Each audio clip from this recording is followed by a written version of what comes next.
Un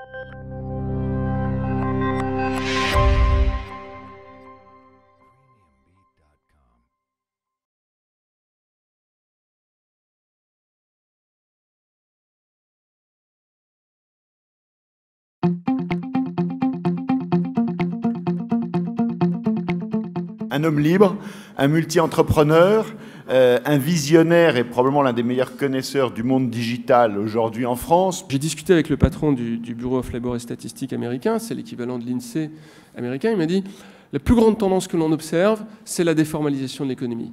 On a, sur une perspective de 20 à 30 ans, donc, qui commence au milieu des années 90, qui irait jusqu'à 2020-2025, on a un déplacement de valeur vers l'informalisation de l'économie qui est de jusqu'à 20 points de PIB. C'est considérable à l'échelle des États-Unis. Il ne faut pas se tromper, il ne faut pas regarder le doigt mais le soleil.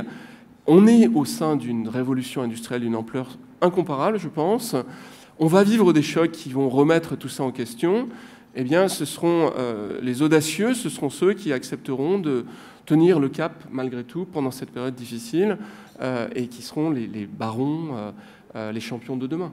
Pas de langue de bois, on aborde les choses de façon du général au particulier avec des allers-retours incessants et beaucoup de concret, beaucoup d'optimisme, donc bravo à lui. Il faut qu'on ait des universités qui produisent de la pensée et on n'en est pas là. Quand vous êtes face à Oxford, Yale, à des grandes écoles du Royaume-Uni qui sont capables, je prends juste ces deux écoles, de former autant de gens que toutes les grandes écoles françaises, et qu'elles ne sont que deux, et que vous avez aujourd'hui, je crois, 6 grandes écoles au Royaume-Uni qui sont dans le top 20 de Shanghai, on a un problème.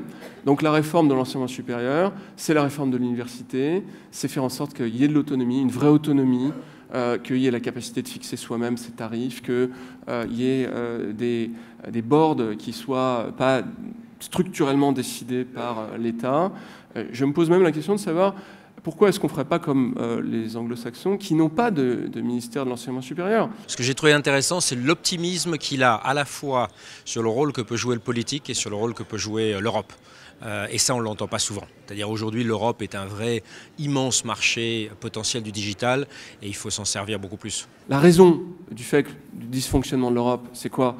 C'est la raison du fait qu'on n'a pas voulu faire les transferts de souveraineté qui feraient qu'elle fonctionne. Donc on est à cheval entre un truc où vous avez de la réglementation nationale et des réglementations européennes.